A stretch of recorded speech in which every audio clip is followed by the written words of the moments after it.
జై శ్రీరామ్. అనేక గ్రామాల్లో మత ప్రచారం అనేది జరుగుతుంది, మీ అందరికీ తెలుసు. అయితే 100 గ్రామాల్లో మత ప్రచారం జరిగితే కేవలం 10 గ్రామాల్లో మాత్రమే హిందువులు వాళ్ళని అడ్డుకుంటున్నారు. అలాగే మరికొన్ని గ్రామాల్లో కేసు అయినా పర్వాలేదని చెప్పి స్టేషన్ మెట్లెక్కి మరి వాళ్ళు ఎదురుస్తున్నారు. 100కి 100 గ్రామాల్లో కూడా వాళ్ళు అడ్డుకోండి, వాళ్ళు కేసు పెడతాం, తర్వాత మాకు ఎమ్మెల్యే తెలుసు, ఎంపీ తెలుసు, ఇలా ఏదో కథలు చెప్తూ ఉంటారు. ఎవరు తెలిసినా మనకు నో ప్రాబ్లం. కేసు పెడితే పెట్టమనే చెప్పండి, స్టేషన్కే ముందు వెళ్ళండి. ఎందుకంటే వాళ్ళు మతం మారారు.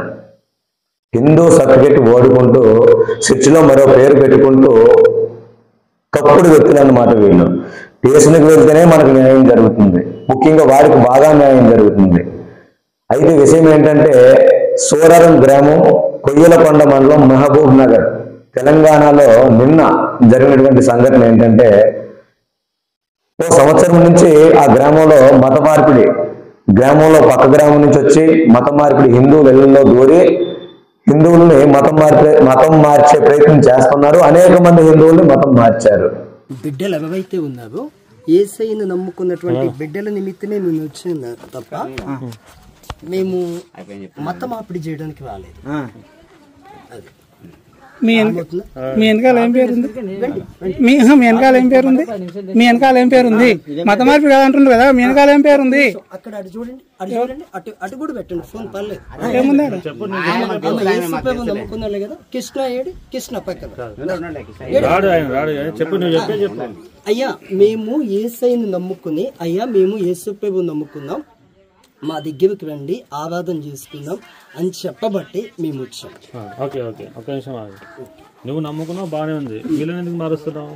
వాళ్ళు మారినోళ్ళే యేసు ప్రభువు మారినోళ్ళు కాదు, నీవు వచ్చి మారుస్తున్నావు. నువ్వు వచ్చి ప్రార్థన చేసే కదా వచ్చింది, వాళ్ళ ఇంట్లో ఏమైనా చేసుకోకపో, ఏ దేవునన్నా ప్రార్థన చేసుకుంటారు. ఇప్పుడు ఎవరి గుళ్ళో మా ఇంట్లో మేము పూజలు చేసుకుంటాం, మాకు దీపం పెట్టుకోవడం వచ్చు, అన్ని వచ్చు.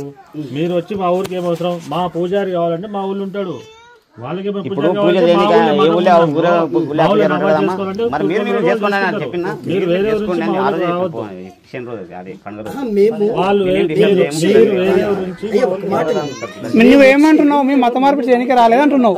కృష్ణ ఏం తెలుసు, ఆమె ఏం తెలుసు, అక్కడ ఏముందో తెలుసు, నువ్వు మత మార్పిడి రాని అంటున్నావు. ఈ ఇల్లు యేసు ప్రభువు నమ్ముకున్న వాళ్ళు ఇల్లే కదా. ఇల్లు లేదుగా అయ్యా, ఏముందారా? మరి మార్పడానికి వచ్చినావా? మళ్ళీ ఏం మాట్లాడుతున్నావు? అర్థం అవుతుందా? ఏం మారుస్తున్నావు నువ్వు? అసలు మేము మారడానికి వచ్చినాం. మరి ఎందుకు వచ్చినావు? మారడానికి రాకపోతే ఎందుకు వచ్చినావు?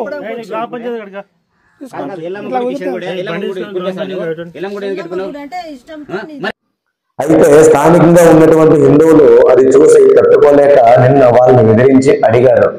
అడిగినందుకు అక్కడ ఉన్నటువంటి స్థానిక పోలీస్ స్టేషన్ లో మన హిందువుల మీద కేసు పెట్టడం జరిగింది.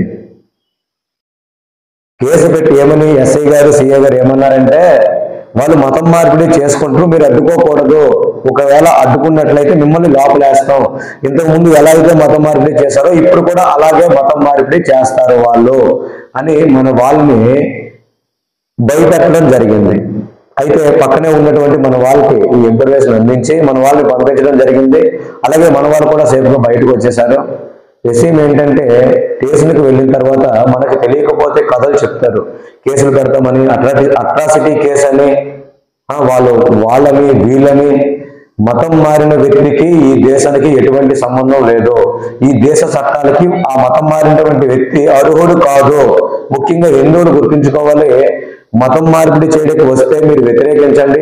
పోలీస్ కేసు అంటే స్టేషన్కి మీరే వెళ్ళండి, లేదా స్టేషన్కి మీరే ముందుగా ఫోన్ చేయండి.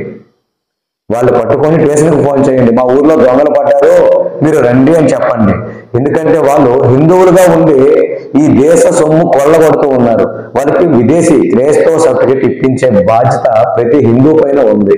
అందువల్ల ప్రతి హిందువు కూడా వ్యతిరేకించండి, అడ్డుకోండి. మీకైనా ఇబ్బందిగా ఉంటే మమ్మల్ని సంప్రదించండి. నిన్న తెలంగాణలో జరిగిన సంఘటన మాకు వెంటనే ఇన్ఫర్మేషన్ అందించారు, అక్కడ ఉన్నటువంటి మా సోదరులను పంపించాం.